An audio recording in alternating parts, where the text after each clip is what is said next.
है जय जोहार संगवारी मन, स्वागत है आज के ब्लॉग पे। ए रिसेप्शन पार्टी के लिए सजाया जा रहा है स्टेज। गाइस हम लोग टेंट लगा रहे हैं। हाँ, अच्छा से लगाना ना। हाँ, सीढ़ी से मत गिर जाना। ये रात पार्टी के लिए सजाया जा रहा है। गधा लोग है और तुम गधा हो कि हीरो हो? बता धागा हीरो। हाँ, ये हीरो लोग सजा रहे हैं। यहीं पे रिसेप्शन पार्टी होगा। आप लोग तो नहीं देख पाएंगे तो वीडियो के द्वारा देख लीजिएगा। अरे इन लोग हंस रहे हैं, दांत को बड़ा बड़ा दांत को निकाल के। हाँ,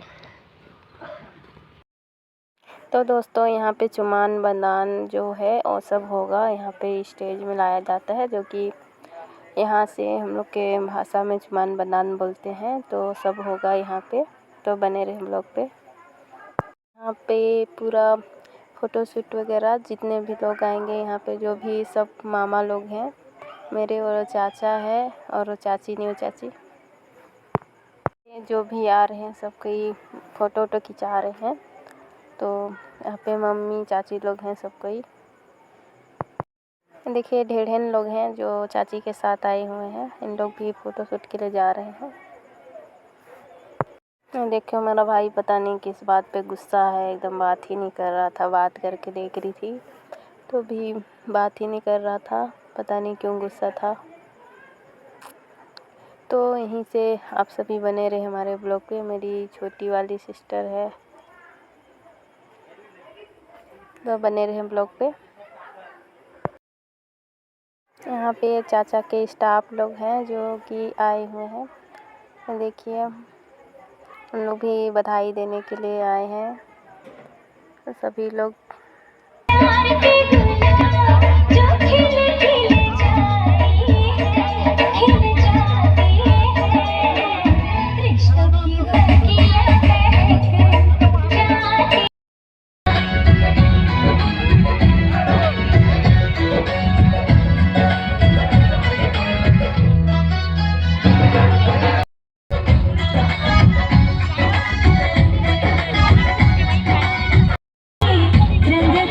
सबको बुला रही हैं, सबको यहाँ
देखिए हमारे आदिवासी पे पैर धोना एक रस्म होता है और सब यहाँ पे किया जा रहा है।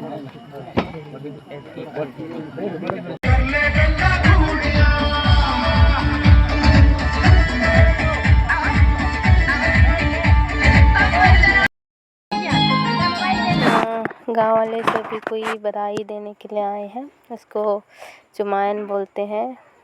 हम लोग जो सभी लोग होते हैं बहुत लोग ऐसे ही देख के चल भी जाते हैं। इस लगन में बहुत सारा शादी भी था। तो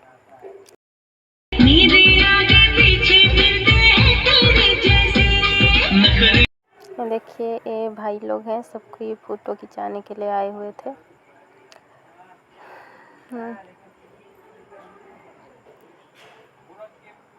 देखिए कैसे तरक तरक उतर रहे हैं, जबकि उधर है उतरने के लिए फिर भी से। सभी ये बहनें हैं हम लोग, और ये चाचा चाची हैं। देखिए सबकी फ़ोटो खिंचाने के लिए स्टेज में आए हुए थे, लेकिन अब तक ही मस्ती भी कर रहे थे ऊपर में। अच्छा लग रहा था, बहुत मज़ा आ रहा था। ये मेरी गांव की लड़कियां हैं, जो कि शादी वादी में इनको सुहासिन बोला जाता है। तो इन लोग भी फ़ोटो वोटो खिंचाए, चॉकलेट से माला बना के पहनाए। अरे हमारी छोटी सिस्टर, फुआ की बेटी, प्यारी लग रही है।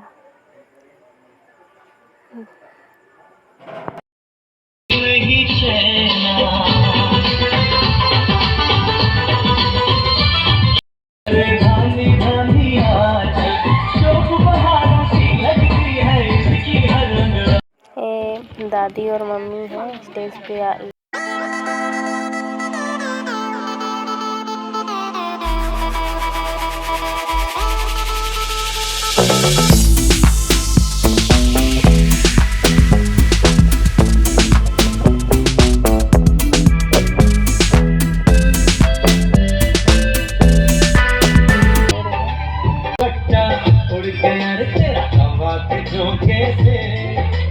तुझको पिया ने देख लिया, आए वे धोखे से, मना तुझे दिल दे क्या वो मगर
एकदम कोना कोना है।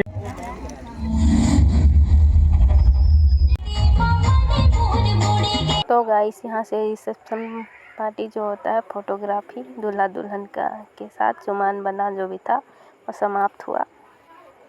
और आगे अब दूसरा कार्यक्रम डांस वांस होगा।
लकड़हारा को प्यास लगती है। प्यास बुझाने के लिए लकड़हारा सोचता है कि भाई जो ब्राह्मण देवता है सतर्क महाराज और मन्नत मांगने के लिए आप मेरे को कोई संतान देंगे तो मैं आपकी कथा करूंगा। भगवान की ऐसी कृपा हुई कि उस सेठ जी के यहाँ कुछ ही दिन में उसकी पत्नी गर्भवती हो गई और भगवान की कृपा से उनके यहाँ एक सुंदर सी कन्या का जन्म हो गया। अब सेठाइन सेठ जी को याद दिलाते हैं, जब जन्म हो गया कन्या का तो कहते हैं कि अरे सेठ जी आप भगवान के पास मन्नत मांगे थे कि हमारे यहाँ कोई संतति या संतान होगा तो भगवान की कथा को सुनेंगे। तो अब तो भगवान हमको विश्वास दे दिया, अब तो हमको भगवान की कथा को सुनना चाहिए। सेठ जी कहते हैं कि अरे अभी तो हमारी बेटी सुनने लायक नहीं हुई है, पहले कथा सुनने लायक हो जाए उसके बाद हम भगवान की कथा को जरूर करेंगे, आगे थोड़ी जा रहे हैं कहीं। अब उस समय बात को टाल देते हैं। कुछ दिन बाद ऐसे समय बीतते गया। अब लड़की बाल्य अवस्था से युवा अवस्था में पहुंच गई। सेठ जी देखते हैं कि उसकी लड़की शादी करने योग्य हो गई है। सोचते हैं कि अब मेरी बेटी का शादी कर देना चाहिए। अब एक चिंता आप सताने लगा सेठ जी को, यदि मेरी एक ही कन्या है, कन्या को यदि मैं शादी करके भेज दूंगा ससुराल तो फिर मैं तो खाली हो जाऊंगा, फिर मेरा जैसा पहले स्थिति था वही स्थिति बन जाएगी। क्या करना चाहिए? कहते हैं कि कोई यदि घर जमाई मिल जाए तो मैं अपनी बेटी को उसके साथ शादी कर दूं और जमाता रख लूं। यह विचार से सेठ जी आसपास नगर में भ्रमण करते हैं और एक सुंदर सा वरिष्ठ पुत्र लेकर के सेठ पुत्र को खोज करके अपनी बेटी का शादी कर देते हैं, अपने घर में घर जमाई रख लेते हैं। सेठाइन उस समय भी सेठ जी को याद दिलाते हैं, कहते हैं कि भाई अब तो बेटी का शादी हो गया, हम बेटा मिल गया, हमको दवान पा लिए, अब तो हमको भगवान का कथा को सुनना चाहिए। सेठ जी उस समय भी जवाब देते हैं, कहते हैं कि अरे आपको क्या मालूम कि अरे बेटी का शादी हुआ है, कितना खर्च हुआ है, पहले इस खर्च की पूर्ति कर लिया जाए, भरपाई किया जाएगा, उसके बाद भगवान की कथा को जरूर सुनेंगे, आगे नहीं जा रहे हैं। इस प्रकार से सेठाइन की बात को उस समय भी काट देते हैं। अब इधर भगवान विष्णु सोचते हैं कि सेठ जी तो बड़ा कंजूस है भाई, कब से हम मेरे को ठगते जा रहा है कि आज सुनूंगा कल सुनूंगा, अब मैं इसकी पूर्ति कर दिया, नहीं है कथा सुनने का नाम ही नहीं ले रहा है, अब इसको कुछ ना कुछ दंड देना चाहिए। ऐसा विचार करके विष्णु भगवान जी सोचते हैं। अब इधर सेठ जी कहते हैं अपने दामाद जी से कि दामाद जी कहते हैं भी शादी में बहुत खर्च हो गया है, चलिए कहीं व्यापार करने के लिए चलते हैं। अब दोनों फिर ससुर दामाद अपना जो भी धनिया मिर्चा तेज पत्ता हल्दी मसाला जो है सबको अपना नाव में डाले, उसके बाद व्यापार करने के लिए चंद्रकेतु का एक नगर है रत्नसार, उस नगर में दोनों व्यापार करने के लिए चले जाते हैं। दिन भर व्यापार किए, अपना सामान को विक्रय किए, बेचे और दोनों ससुर थक करके चूर होकर के एक पेड़ के नीचे विश्राम करने लगे। उसी समय भगवान विष्णु जी क्या करते हैं, दो ठो माया का चोर बनाते हैं और दोनों चोरों को राजा का जो तिजोरी है चंद्रकेतु राजा का, उसमें चोरी कराते हैं। और दोनों चोर क्या करते हैं, चोरी कर लेते हैं सामग्री को, जितना भी धन है, सोना चांदी हीरा जवाहरात, और ले जा करके उसको जहाँ दोनों ससुर दामाद सोए रहते हैं वहाँ पर रख देते हैं। और इधर जब चोरों का पीछा करते करते जितने सिपाही लोग पहुँच जाते हैं और देखते हैं धन दौलत सब पड़ा हुआ है, अब उन्हीं दोनों ससुर दामाद को चोर समझ करके वो दोनों को मार पीट करके उठाते हैं और ले जा करके राजा के दरबार में हाजिर करते हैं। महाराज ये जो हम चोर लाए हैं, आज्ञा दीजिए क्या करना है। अब राजा भी बिना सोचे समझे बिना पूछे, तो भगवान की माया था, दोनों ससुर दामाद को कैद जेल खाने में डाल देते हैं और उनका जितना भी धन दौलत सबको जब्त कर लेते हैं। और इधर इनके घर में दोनों माँ बेटी अकेले हैं, इनके घर में भी चोरी हो जाती है और जितना धन दौलत घर में रखा था सबको चोर चोरी करके ले जाते हैं। अब दोनों माँ बेटी का स्थिति ऐसी बन जाती है कि अब उनको एक समय का भोजन के लिए लाले पड़ने लगे। एक समय का भोजन पकाने के लिए भी उनके पास कुछ नहीं था। एक दिन की स्थिति ऐसी बन गई कि उनके पास एक दाना भी अन्न का कण नहीं बचा था घर में। उसकी माँ बोलती है कि बेटी आज तो कुछ भी नहीं है बनाने के लिए, सायं का समय था। उसकी बेटी कहती है कि माँ मैं अपनी सखी के यहाँ जाती हूँ, वहाँ से कुछ मांग करके लाऊंगी, फिर भगवान का भोग प्रसाद बनाएंगे। अब ऐसी सोच करके उसकी बेटी अपनी सखी के घर कुछ मांगने के लिए जाती है, जा कर के देखती है तो इतना समय वहाँ भी भगवान का सुयोग से, सौभाग्य से कथा चल रहा था। अब कथा के शाम के समय शुरू हुआ था तो कथा खत्म होते होते काफी रात हो गई। अब रात हो गई तब इसकी माँ को चिंता सताने लगा कि बेटी कहाँ चलेगी, जवान लड़की है, गरीबी से परेशान होकर के कहीं भाग तो नहीं गई, कहीं कोई गलत कदम तो नहीं उठा ली। अनेक प्रकार के उसकी माँ के मन में चिंता सताने लगी। अब जब कथा समाप्त हुआ, अब यह लड़की अपनी सखी से मिलती है, जो भी उनके घर में भोजन प्रसाद बना रहता है उसकी सखी उसको देती है। प्रसाद लेकर के लड़की अपने घर को आती है। तब उसकी माँ दरवाजे पर पहुंचती ही उसको डांटने लगती है, कहती है कि इतनी रात तक तुम कहाँ थी, क्या कर रही थी, अनेक प्रकार की बात सुनाने लगती है। तब उसकी बेटी जो कलावती है अपनी माँ को कहती है कि माँ मैं मेरी सखी के यहाँ गई थी, वहाँ पर भगवान का कथा चल रहा था, ये प्रसाद लेकर के आई हूँ। अब उसकी माँ को प्रसाद देती है तो प्रसाद को जब ग्रहण करती है तो उसकी माँ सोचती है, कहती है अपनी बेटी को, बेटी कहती है तुम्हारे पिताजी तुम्हारे जन्म के पूर्व भगवान से मन्नत मांगे थे कि तुम्हारा जन्म होगा तो हम भगवान का कथा को सुनेंगे, लेकिन आज तक हमने कोई कथा नहीं कराया, शायद भगवान हमें इसी बात का सजा दे रहे हैं। तब उसकी बेटी कहती है कि माँ ऐसी बात है तो कल से हम काम की तलाश में निकलेंगे, जो भी काम मिलेगा करेंगे और भगवान की कथा को सुनेंगे।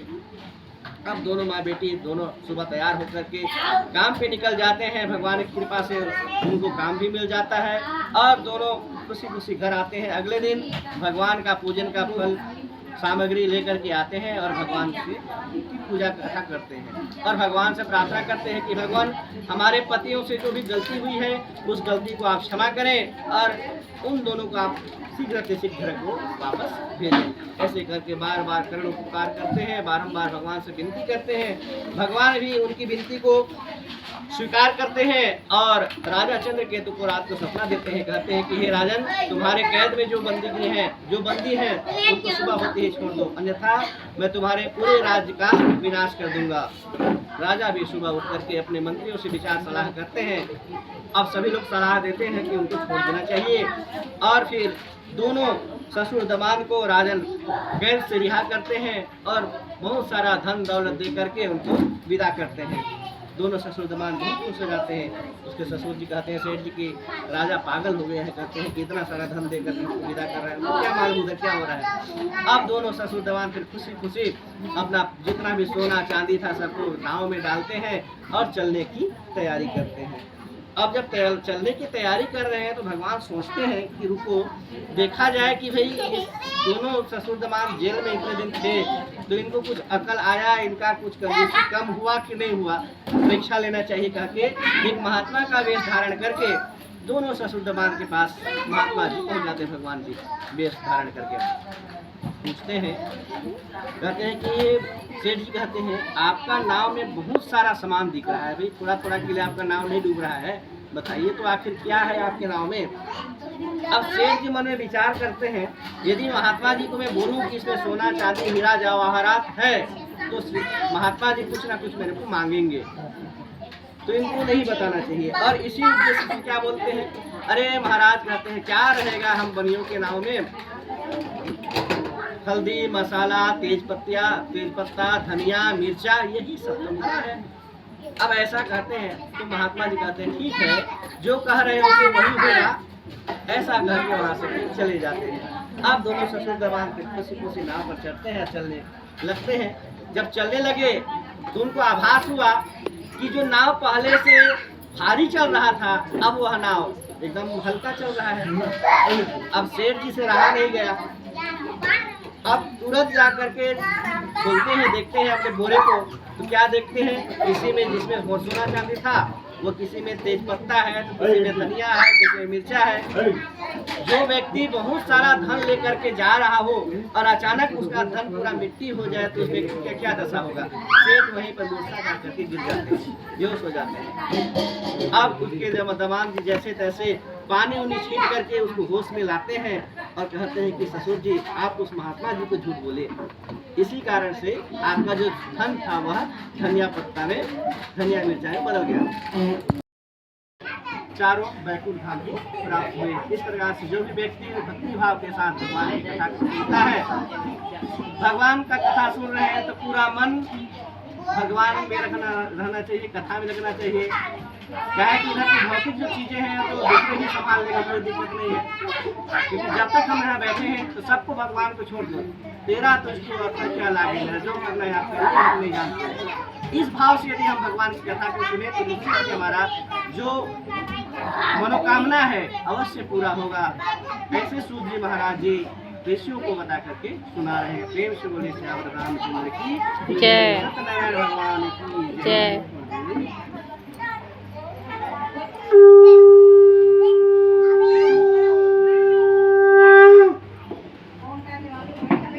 एक अंतिम कथा सूत जी महाराज कहते हैं,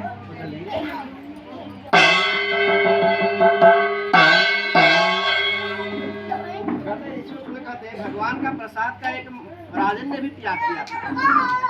एक बार राजा जी क्या किए, शिकार करने के लिए जंगल राम संसार सारम भुजगेन्द्रहारम सताम संतम हृदयारविंदे भवम भवानी सहितं नमामि। बोले सत्यनारायण भगवान की जय। जय।